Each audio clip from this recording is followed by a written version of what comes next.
Hello friends, அஸ்ஸலாமு அலைக்கும். நம்ம இன்றைக்கி ஒரு கடல் பாசி செய்யலாம். இந்த கடல் பாசி வந்து 10 கிராம் இருக்கும்.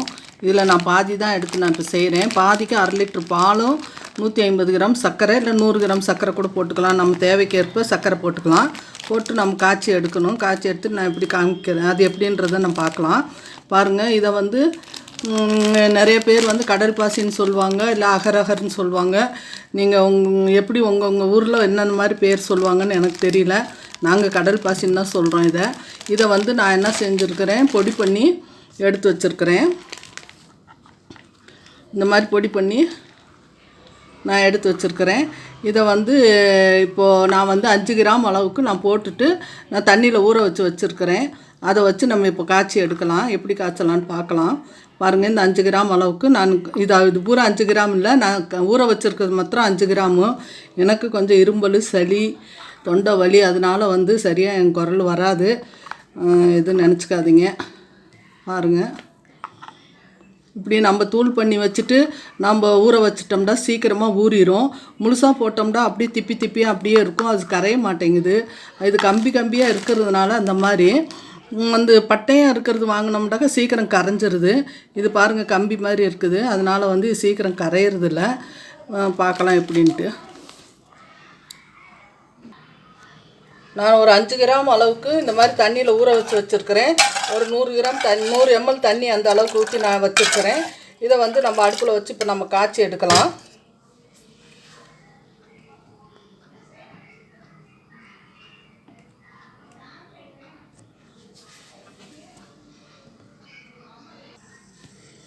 இது அடுப்பில் வச்சுருக்கிறேன். அடுப்பு ஆன் பண்ணிவிட்டு வச்சுருக்கிறேன். இது கொஞ்சம் நல்லா கரைஞ்சிருச்சு நான் ஊற வச்சதுலேயே. இப்போ இதில் வந்து 150 கிராம், எல்லோரும் இனிப்பு சாப்பிட்றது விதமாக நீங்கள் சேர்த்துக்கங்க. 150 கிராம் சேர்த்துனா இது நல்லாயிருக்கும். நான் வந்து 100 கிராம் கொஞ்சம் குறையத்தான் போடுறேன். எங்களுக்கு சர்க்கரை அதிகமாக தேவையில்லை, அதனால் கொஞ்சம் கம்மியாகவே நான் சேர்த்துறேன். இப்போ இது நல்லா கரைஞ்சி வரட்டும். சர்க்கரையும் இந்த கடல் பாசி நல்லா கரைஞ்சி கொதி வரட்டும். ஃபஸ்ட்டே பால் சேர்த்திட்டோம்னா பால் என்ன ஆகுது, ஒரு சமயத்தில் திரிஞ்சு போகுது. அதனால் வந்து நீங்கள் பாலை காய்ச்சி ஆற வச்சு எடுத்து வச்சுக்கோங்க. ஏன்னா உடனே வந்து நம்ம பாலில் இது கடல் பாசி சர்க்கரை எல்லாம் போட்டு காய்ச்சும் போது சில சமயத்தில் அப்படியே கட்டியாக போயிடுது, சில சமயம் நல்லா இருக்குது. அதனால் வந்து இது கொஞ்சம் நேரம் கரைஞ்சி வரட்டும் சர்க்கரை.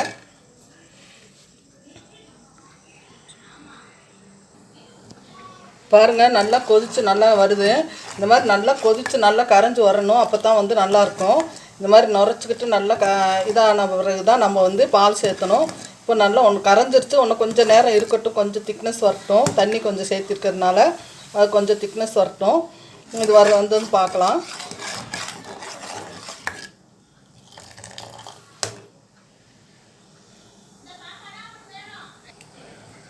நல்லா கொதித்து நல்லா வருது பாருங்கள். இப்போ நல்லா இது மாதிரி நுர பொங்கி வந்த பிறகு நம்ம சிம்மில் வச்சுக்கலாம். சிம்மில் வச்சுக்கிட்டு நம்ம பாலை வந்து நம்ம இதில் சேர்த்திக்கலாம். நம்ம நல்லா அதிகமான நெருப்பில் வச்சு சேர்த்திட்டோம்னா ரொம்ப இது திறஞ்சு போனாலும் போயிடும். அதனால நான் சிம்மில் வச்சுக்கிறேன். வச்சுட்டு இப்போ நான் பாலை சேர்த்துறேன். வந்து இது ஊற வச்சுட்டு நம்ம காய்ச்சினோம்னா 5 நிமிஷத்தில் நம்ம இந்த கடல் பாசி செஞ்சு முடிச்சிடலாம். இப்போ பால் மெஷரிங் கப்பில் 2 கப்பு நான் சேர்த்துறேன். அதாவது 1/2 லிட்டருக்கு பக்கம். இது திக்கான பால் தான். உங்களுக்கு சர்க்கரை பத்தலைன்னா சர்க்கரை கூட சேர்த்திக்கங்க.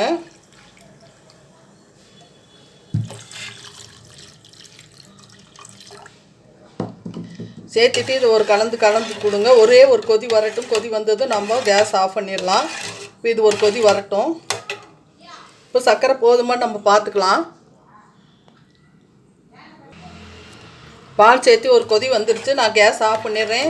இப்போ நம்ம இது மாதிரி அதிகமாக செஞ்சுட்டு நம்ம ஃப்ரிட்ஜில் கூட ஸ்டோர் பண்ணி ஒரு ஏர்டைட்டான ஒரு பாக்ஸில் வந்து நம்ம சின்ன குட்டி கிண்ணமோ இல்லாட்டி இது ஈசன்துறை டம்ளர்லேயே சேர்த்து நம்ம வந்து ஃப்ரிட்ஜில் வச்சுக்கலாம். வச்சுட்டு 2-3 நாள் யூஸ் பண்ணலாம், ஒன்றும் பிரச்சனை இல்லை. இப்போ இதை நான் கேஸ் ஆஃப் பண்ணிடுறேன். பாருங்கள், நல்லா இதாகிடுச்சு.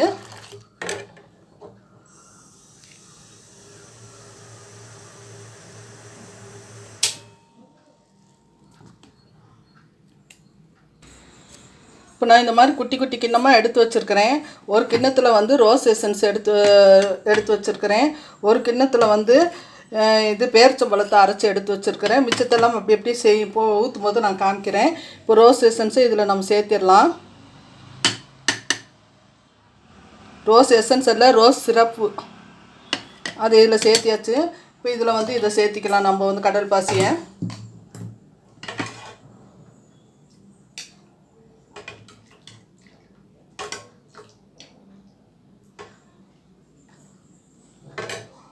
இதை சேர்த்து இப்போ இது நல்லா கலந்து கொடுத்துடலாம்.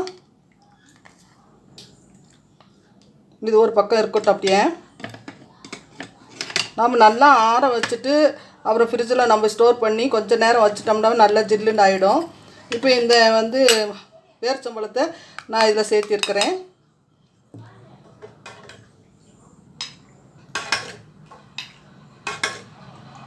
இந்த மாதிரி ஃப்ரூட்ஸ் எல்லாம் பழங்கள்லாம் கிடைக்கும் போது நமக்கு நிறைய பழங்கள் இருந்துச்சுன்னா பழங்கள்லாம் அரிஞ்சு போட்டு இந்த மாதிரி நம்ம செஞ்சு நம்ம வச்சுக்கலாம். வச்சா ரொம்ப நல்லாயிருக்கும். பேரிச்சம்பழத்தோடு சாப்பிடும்போது கூட ரொம்ப டேஸ்ட்டாகவும் இருக்கும். உடம்புக்கும் நல்லது, ஹெல்த்தியானது. கடித்து சாப்பிடும்போது நல்லாயிருக்கும்.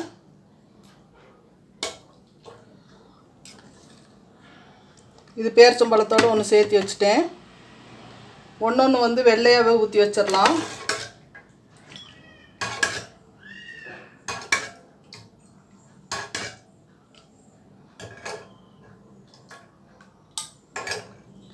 ரோஸ் சிரப்பு பத்தலை கலருன்னு நினைக்கிறேன். உனக்கு கொஞ்சம் நான் சேர்த்துக்கிறேன். பாருங்கள், இந்த சிரப்பு தான் இது. இதை நான் உனக்கு கொஞ்சம் நான் சேர்த்துக்கிறேன். வாங்க சொல்கிறாங்க.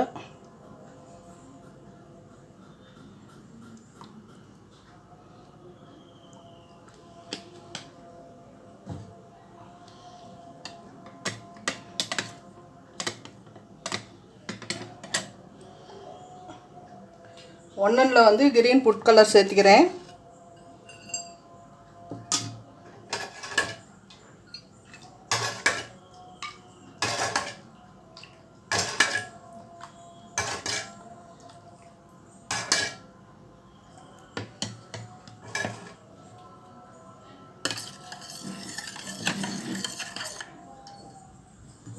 ஒன்றில் வந்து ஆரஞ்சு ஃபுட் கலர் சேர்த்துக்கிறேன்.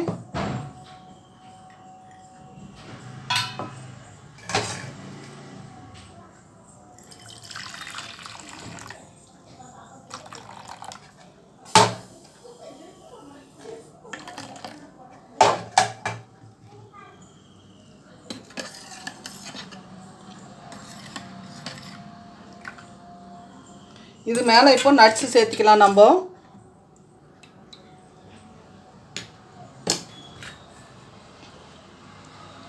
நான் பாதாமும் முந்திரி பிஸ்தா 3 கட் பண்ணி எடுத்து வச்சுருக்கிறேன்.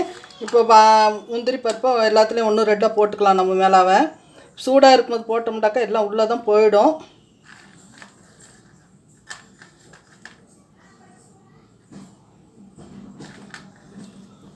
கொஞ்சம் ஒரு செகண்ட் ஆறட்டும்.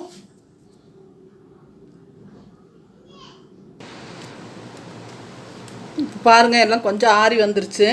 இப்போ இதில் வந்து நட்ஸ் சேர்த்திக்கலாம். பாதாமும் சேர்த்திக்கிறேன். நான்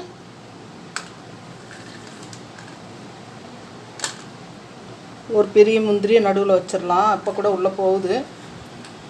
இப்போ வந்து இதுக்கு பாதாம் நான் சேர்த்திக்கிறேன். பாதாமும் முந்திரி எல்லாத்தையும் சேர்த்திக்கிறேன். நான் பிஸ்தா எல்லாம்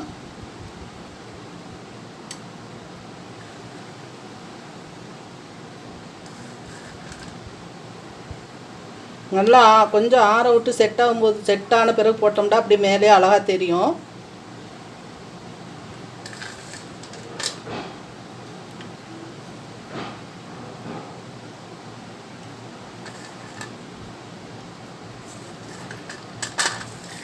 எல்லாத்துக்கும் நட்ஸ் எல்லாம் சேர்த்தியாச்சு. இப்போ இது அப்படியே 1 மணி நேரம் ஆற விட்டுட்டு வெளியே அப்புறம் ஃப்ரிட்ஜில் வச்சு 1 மணி நேரம் 2 மணி நேரம் செஞ்சால் நல்லா கெட்டியாகிடும்.